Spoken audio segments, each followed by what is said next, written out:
Un handicap, probablement. On va en parler avec Gilbert Collard, qui est notre invité député FN du Gard. Bonjour, c'est déjà votre deuxième mandat à l'Assemblée nationale. Oui, ça fait deux mandats. Vous avez tenu la position, c'est le moment de le dire.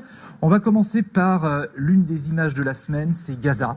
Une soixantaine de morts, plus de 2000 blessés, une des journées les plus meurtrières de ces dernières années. On voit ces images. Au Front National, parce qu'on a vu ça sur Twitter notamment, il y a vraiment deux camps. Il y a ceux qui défendent les Palestiniens et leur droit à avoir un pays, et ceux qui sont plutôt du côté de Netanyahou et d'Israël, qui disent Israël doit défendre ses frontières. Vous situez où, vous ? Écoutez, moi j'essaye de me situer dans le réel à la fois historique et politique. Cela fait 3000 ans que Jérusalem est la capitale d'Israël. On a retrouvé une stèle, du reste, 1200 ans avant Jésus-Christ, je crois, où Jérusalem est inscrite. Donc pour vous, il n'y a pas de doute, Jérusalem, c'est la capitale d'Israël. Dans la Bible, Jérusalem est citée 700 fois. Dans l'Évangile aussi, dans le Coran, une fois. Cela ne veut pas dire qu'on doit traiter par l'indifférence le problème palestinien, bien évidemment. On doit tout faire. Mais pour revenir, si je vous suis... Oui, pour moi très clairement, parce que j'ai horreur des fuites dans les mots, la capitale d'Israël, c'est Jérusalem. Alors, quand Donald Trump décide de transférer l'ambassade américaine à Jérusalem, vous le soutenez là-dessus. Vous dites c'est une bonne idée. Je vais vous dire pourquoi. Parce que je pense que d'abord, il ne fait qu'entériner ce que le Congrès avait décidé. Le Congrès américain. Et qui avait été reporté en vertu d'un texte de 1995 par tous les présidents de la République. Donc, il a eu le courage de faire ce que le Congrès avait dit. Ensuite, je ne pense pas qu'on pourra arriver à une solution de la question palestinienne si on ne dit pas la vérité. La vérité, c'est que Israël est intangible et que le Hamas, tant qu'il niera l'existence d'Israël dans une idéologie négationniste, ne pourra pas avoir un moyen de concertation. Alors, ou de... Si Donald Trump a raison de transférer l'ambassade américaine à Jérusalem, est-ce que la France devrait aussi transférer son ambassade à Jérusalem ? Mais bien sûr que oui. Ne serait-ce que pour ce motif. Vous savez que quand vous dites ça, ça met le feu aux poudres. Eh oui, je sais bien, mais qu'est-ce que je vous dis ? Il faut qu'on ait le... Moi, j'ai envie qu'on trouve une solution.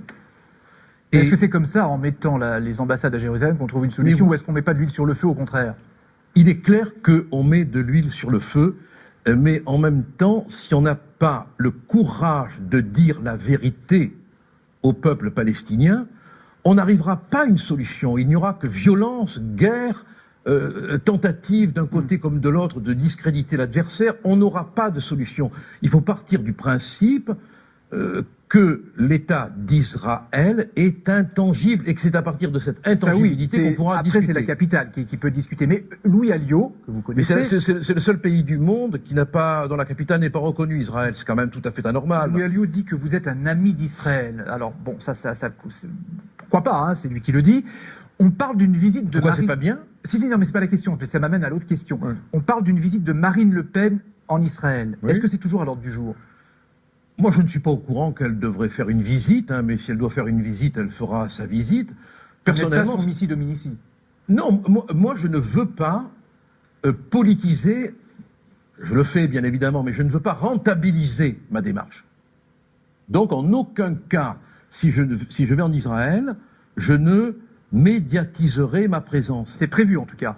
Je ne veux pas en faire une affaire de tapage politique. Je pense que quand on va chez un ami, on n'est pas obligé de l'annoncer. Une dernière question. Quels sont vos liens, parce que j'ai lu des choses comme ça, avec la Ligue de défense juive, qui est interdite aux États-Unis, qui est autorisée en France, qui a failli être dissoute. Quels sont vos liens ? D'abord, écoutez, des liens de remerciement, parce qu'ils m'ont évité de prendre des coups lors de la manifestation pour cette malheureuse qui avait été tuée à Paris. D'accord. Il n'y a que là que vous les connaissez. Avant, je n'avais pas de contact avec eux. Vous pouvez chercher. Je les remercie vivement du reste de leur gentillesse. Donc c'est pas une organisation dangereuse à vos yeux ? Oui, attendez, les zadistes, c'est une organisation dangereuse pour vous ? Vous les mettez au même niveau que les zadistes ? Non, pas du tout, non, c'est pour voir où vous mettez vous, le curseur. Je ne sais pas, je vous pose la question à vous. Et non, mais moi, ça m'intéresse de dialoguer avec vous. Moi, je ne prends pas pour un prompteur, hein. J'ai envie de la dialectique, hein. Bon, non, je ne crois, enfin, je vois pas quelles exactions ils auraient commises en France. Il n'y a pas de raison. Quel fait qui pourrait jeter l'opprobre sur eux. Enfin, peut-être que je passe à côté de condamnations Peut-être qu'ils ont essayé de brûler des policiers, peut-être qu'ils ont cassé des devantures de banques, peut-être qu'ils ont pillé des distributeurs de billets, je sais pas. Bon, j'ai compris. Puisque vous parliez de ZAD, on va parler de Notre-Dame-des-Landes, des cheminots, du mariage princier en Angleterre, qui ont marqué la semaine.